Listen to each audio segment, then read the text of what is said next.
mute this? No. Gotta pause it. All right. Yeah, all right.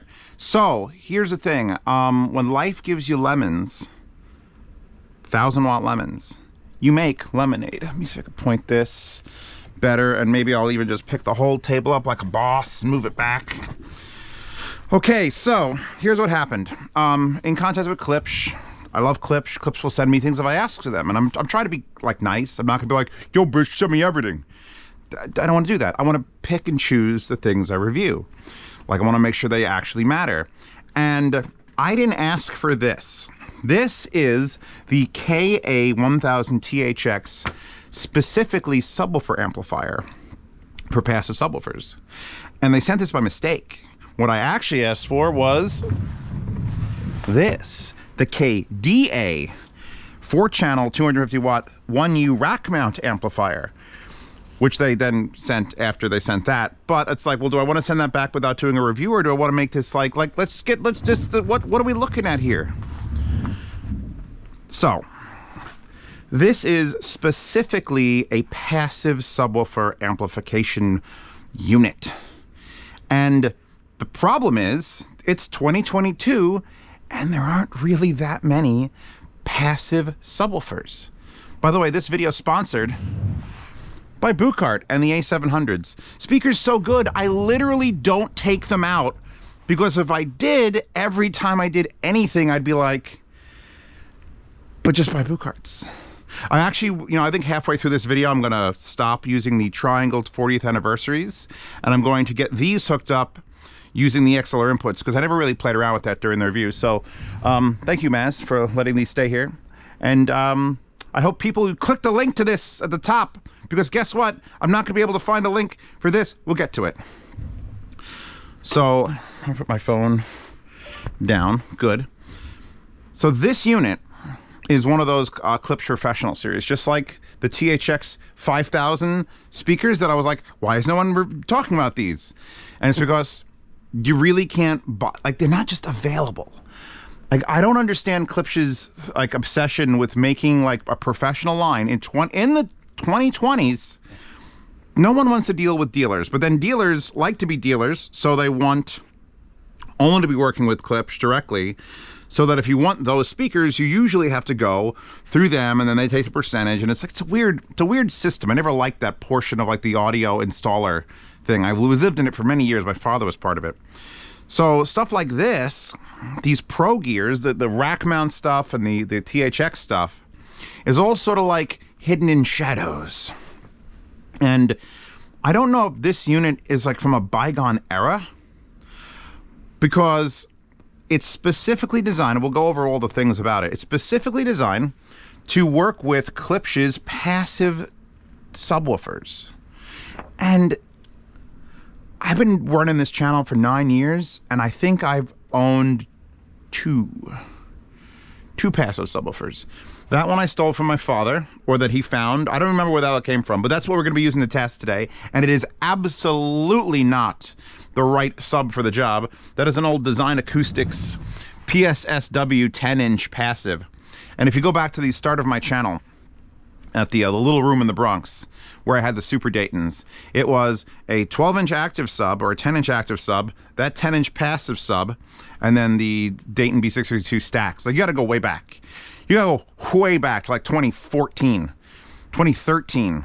That's when that was getting used. But that's a passive subwoofer, and what passive subwoofer basically means is that you need an amplifier somewhere else to run power into it, that powers it, and then it passes on to whatever speakers you're using. In the case of this Klipsch amplifier and what they're expecting, these subs back here, pictured behind this unit, are these. Here, wait. Oh, by the way, can I just state, for the record, Roxanne, best girl. I mean, if you don't know what I'm talking about, you know what I'm talking about. I'm not going to go into any more details because I don't know. I feel like I can get canceled for saying Roxanne, best girl, but Roxanne, best girl, would pay for. Okay, so here's the amp, right? The KA-1000-THX. And here's the new revision of the subwoofer that is pictured here, called the THX 1200 SW. It's a 12-inch. It's got a port on top, And it's got no amplifiers in it. So most regular big, fuck you, Echo, turn on Basement 9. So most regular big home theater amplifiers, and this is my 15-inch rhythmic, hi baby, have a plate amplifier here, which is used to amplify the subwoofer. So you just plug your signal in, you plug power in, you're done. So it's very strange that THX is still pushing for their home installs passive subwoofers, which have just a plug in the back of them that you have to power externally. I mean, it could make sense if you were doing like an upgrade or more power for my subwoofer, therefore you just get a bigger one of these, but they only sell one of these. So it's not even like they're playing that game. And it's only a 12-inch, which is not exactly like the biggest thing in the world. I mean, that's a 15 rhythmic, and that thing costs like $1,100 for the low power version. Do you want to know what that subwoofer costs? Because I had to look it up, because again, dealers, $2,040 for one. This thing will power two. That's why there's two. So my head is just like, okay, why? Okay, it's a 20 to 200 hertz. 20 is not that good. That'll do 13 hertz. That's still how low. That's how low it goes. So you're looking at like this amplifier, by the way, which is on Amazon for $850, is $850. And there's one left. And this is one of those ones that leaked out of a dealer somewhere and ended up on Amazon. And it can deliver 1,000 watts into a 4 ohm load and can support 2 high performance subwoofers. By the way, there's the amplifier that I wanted, the little single 1U rack mount, which is 1,000 watts total, 4 times 250, and that son of a bitch is $1,900. I had no idea. I honestly went like, that looks like a cool amplifier. I'd like to review that. It's also a DSP. We'll get to that. That's going to get its own review once I start digging around with the DSP. So, Klipsch has got this sort of ecosystem that doesn't make a lot of sense to me. And I might ask Klipsch to send me at least one of those weird subs. Well, weird, basic subs, just to play with it on this, because I want to know, like, if these are for the professional installs, and you know, Klipsch makes decent self-powered subwoofers too. So like the one I have upstairs is a 15-inch. It's $1,000, which is half the cost of the 12-inch that's passive. So my brain can't get around why a $2,000 passive 12-inch sub exists that they want you to pair with this external $800 amplifier, and possibly 2 of those subs, making the total system cost in the $5,000 range for 2 12-inch subs.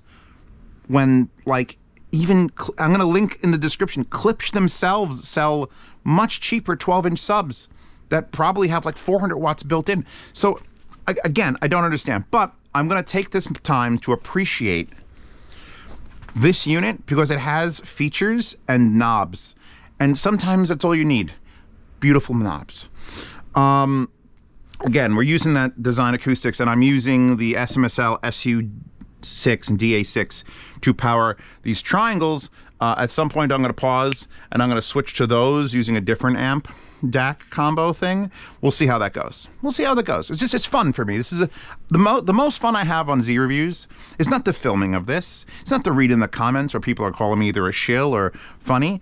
It's the setup. I enjoy working behind the scenes. I like when I stop the camera and just start changing wires and equipment. Like, let's try this combination. And I think that's what would really turn someone on for this sort of amp, because this feels like mid-90s, but quality mid-90s, like what Marantz used to be, or what like what's that company that's way Macintosh. Old Macintosh stuff was great. New Macintosh stuff, meh. Let me move this off of here for a second.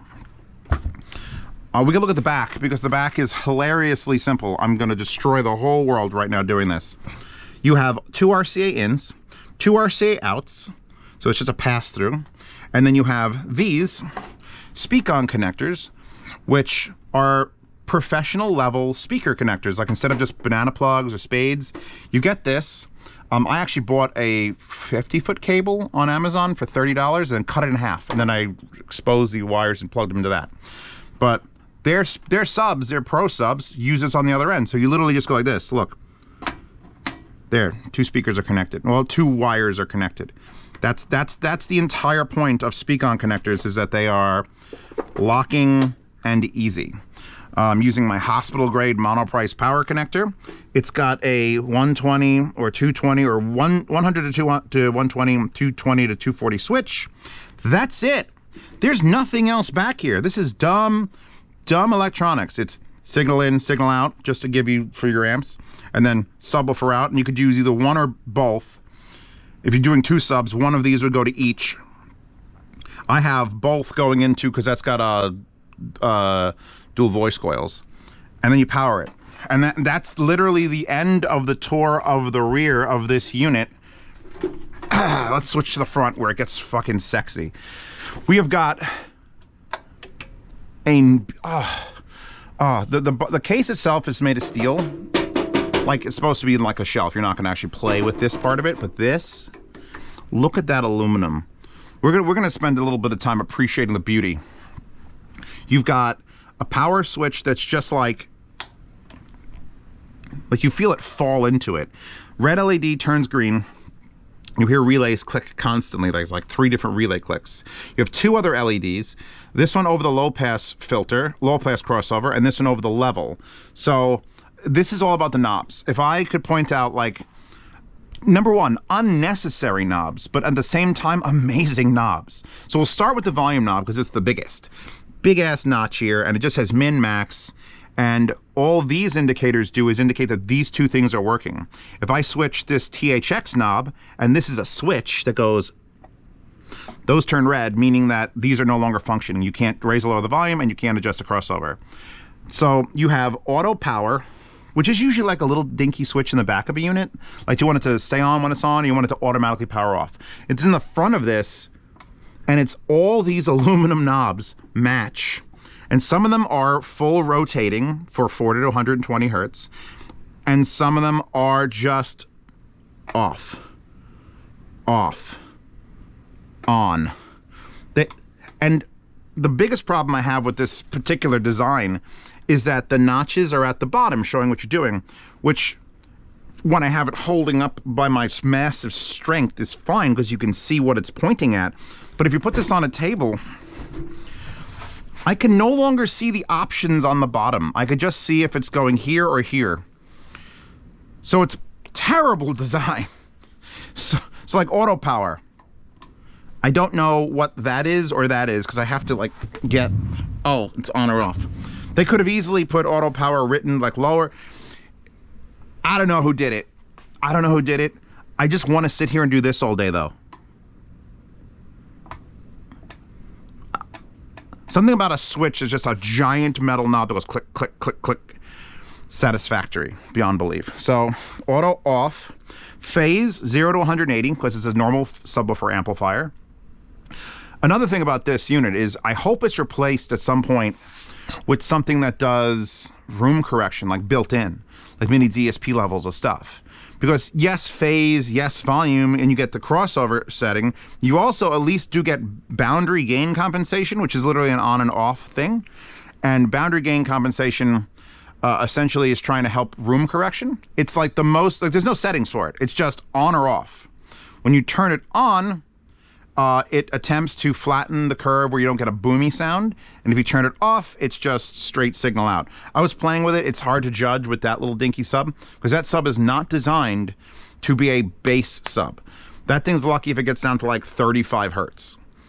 So that sub was originally used in my system to take up mid bass. So that would have to be centered and raised up, and then like the speakers would produce whatever they could. My speakers, not these are great, but my speakers would produce whatever they could. And then when it couldn't get like the real deep tones, the 10-inch would fire from the center, and you get a good center imaging, and then a dedicated self-powered sub would take up the real kick-ass low end. The THX knob, by the way, all that does is, if you're using this as a THX subwoofer amplifier, you don't need to control the crossover in the level, because your surround sound processor will do that. So you click that on, and then you get full range. In fact, are we going to blow anything up? Because once I turn this to THX and these go red, I no longer have control of the volume. So that's just going to get whatever it gets. Now, this is a 1,000 watt at 4 ohm thing. That's an 8 ohm unit, but it's got a crossover built in and a volume knob that I installed in the port. Because when I was using that, I could tell a whole video on that subwoofer. That subwoofer is pretty dumb. You just speaker wire in, speaker wire out, and whatever comes in and out doesn't affect like the efficiency of the speakers you were using. So I'd have super efficient speakers and that thing wouldn't be loud enough, or super hard to drive speakers and that thing would be blasting. So basically I installed a pot, a 4-channel pot, and in the fucking port, I tilted the driver and I drilled a hole, and you could reach up there and there's a knob that you could turn to actually lower the volume on that. And I have it down a little bit because this is 1,000 watts. So if I play music, and I completely lower down the DA6, something's rattling in it also, and I don't want to blow it up because it is vintage. So you're hearing that's without any crossover and without any level control. That's just what THX sets it to do. If we put this off and those kick on, now nothing's happening until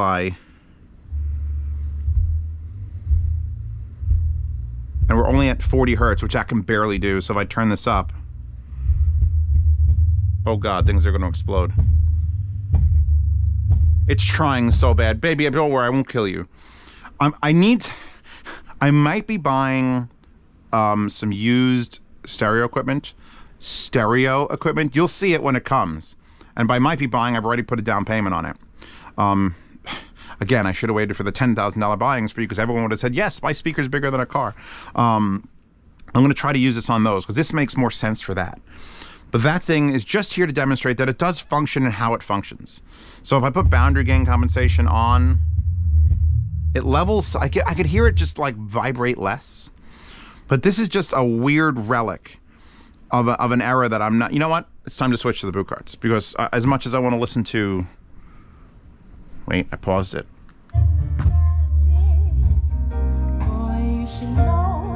By the way, before I shut the camera off, it is very, very nice to be sitting in front of the knob that's adjusting a subwoofer. Because most subwoofers you have to go climb behind them. If you get like an SVS, you get the app and you can start dicking around with it in the app. But it's just nice to turn a knob that's like right here and adjust your levels. I feel like that alone is gonna be worth this for someone to look into. All right, let's switch to some non-triangle speakers thank you again, Repukar, for leaving these here. Let's say a video sponsorship. 85 again. This is what Robert Parker. I actually went to Bandcamp. If you go to Bandcamp is a site artists can set their own price and sell their music. So you can buy one track or all tracks. I really like Bandcamp. Bandcamp, a lot of the times artists will be like, hey, here's some free tracks. So I literally went and found every single track that was free on Bandcamp in the retro new wave or new retro wave category, and I downloaded every single one of them that was free. And a couple of them I really liked, and I went back and I bought the rest of the albums. So yeah, go look up that stuff. Anyway, I've got this now set up. I brought out the SMSL DO200 DAC, which I'm using XLRs to the A700s, and then I'm using the Klipsch still to that. And now that's having a hard time keeping up with these, because as much as this is a 1,000 watt unit, that is not the subwoofer it's trying to be. It doesn't want to jive. So I've got this maxed out, and I'm just playing with the phase setting, and I could actually just hear the subwoofer, like the benefits of the subwoofer coming in and out. And there's like a nice lull, like right around here. I wish these were sort of like filled in white. It would also help. Like I could see them still. They're pretty big chunks taken out of the thing, but if they were white, it'd be better. And if I could actually read the options, would be better. Like they just have to spread them out a little bit. You can't see where on and off is. The underneath, it's not good. So Klipsch, if you're redesigning this to become a modern era DSP corrected subwoofer amp, which that has DSP, so this should get an upgrade if they're going to keep going with that passive setup. That would be one of the things I'd fix, is just, even if it was on the knob, just have it like on and then an arrow, and be like, now I know where I'm going. So yeah, let's just... Jeff Buckley.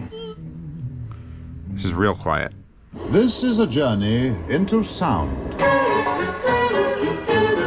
The hell is this? Various artists, American Psycho OST, Eric B. and Rakim, paid in full the Cold Cut remix. I would have never, ever guessed. Oh yeah, look at that thing go.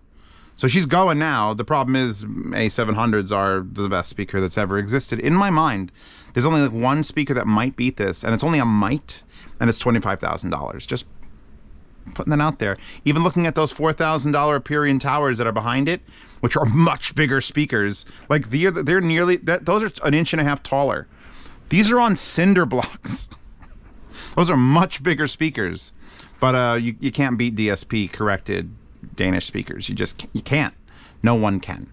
So even just trying to fill in the low end on them is kind of like I'm doing a travesty here. By the way, anyone who's wondering why this is bright now, I put a glow-in-the-dark tape strip on it. Zeos, link the glow-in-the-dark tape strip, because this way, at night when I'm down here watching movies, it will glow a little bit, and I'll be able to see where the fuck my keyboard is. You can't imagine how many times I've lost an entire keyboard. Yeah, so I feel like this almost would be more for a music setup than a movie setup. Let me just wrap up, because now that I got these, I want to listen to them, and I can't do that if I'm recording. I feel like this sort of control, this sort of level of control, you would add an old school like equalization thing, or any number of pro gear that would tune the subs. And this would be just for 2 subs in stereo for music. I like dual subs for music. I like having left and right compensation. Like a 0.1 sub for music is fine if you're doing like 50 hertz and below, like real low end stuff that just has to rattle things. But if you're going to get your subs to come up anywhere near, and I guess I'll put this on THX now. Red hot. Red. That's Hugh Laurie, obviously, singing "They're Red Hot." I don't know. Oh my lord, Devilman Crybaby soundtrack. That'll definitely get this video blocked across the world. So see if 4 seconds does that. Yeah, I feel like this I would look for specifically in a music setup. 0.1 subs, you get a self-powered.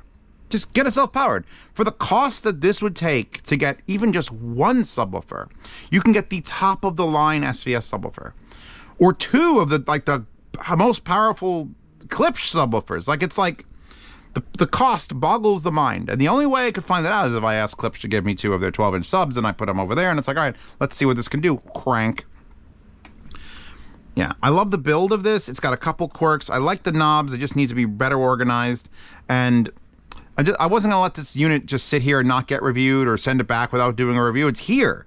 It's an $800 subwoofer amplifier, and when I get actual subs that can actually be powered by it, then I might give it either a re-review, or at least you'll see it when I'm doing that in the garage, because those speakers won't fit into my house.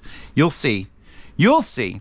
Anyway, I want to thank my sponsor for this video, Buchart, for providing the best speakers on earth to this channel for reference, so that every time another speaker comes, I could literally look at them and go, well, you're not A700. You're not A700s. You're A500s. So you're not A700s and the like. Patreon and Subscribestar support this channel so that when I need to buy cables, I can do it without fear. Also pay my mortgage and then buy more gear to review. That's a thing that's coming up. A $10,000 buying thing is happening throughout the month of August. I'm going to be doing a live stream where we go through everything that has been recommended, and then we say, like, all right, 97 people recommended this. That's obviously going to be on the list, and then the patrons and subscribers will have access to a poll where they will vote on what items I should actually buy in that thing, and it'll go on.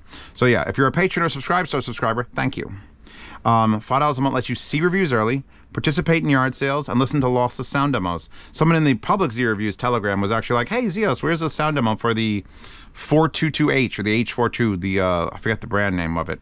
But I was like, oh, I have it it was deleted from YouTube. YouTube is just killing my sound demos. But I have it all available, and I just forwarded to the Z Reviews. So if you're interested in that, there it is. For $10 a month, you get in the private behind-the-scenes Telegram chat where I answer any questions you want. And I'm going to say this sort of bit at the beginning of a video now, because I really want to... I miss that chat being busy, and it's fallen off because of the algorithm things.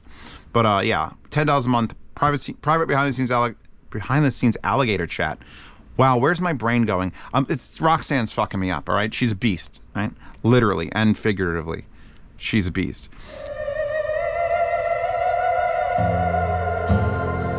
There's no reason for other speakers to exist. Yeah, so Patreon, $10. You get into a private behind-the-scenes Telegram chat and a lifetime swap meet channel where if you buy something that you don't like or buy something you love, but you still need money, you can buy, sell, and trade the gear with other people who were in the $10 chat at any point in their life because it's a lifetime. There's that. There's the Hi-Fi Guide forums, which is where we're going to actually be organizing a lot of the things we're buying for the $10,000 buying spree.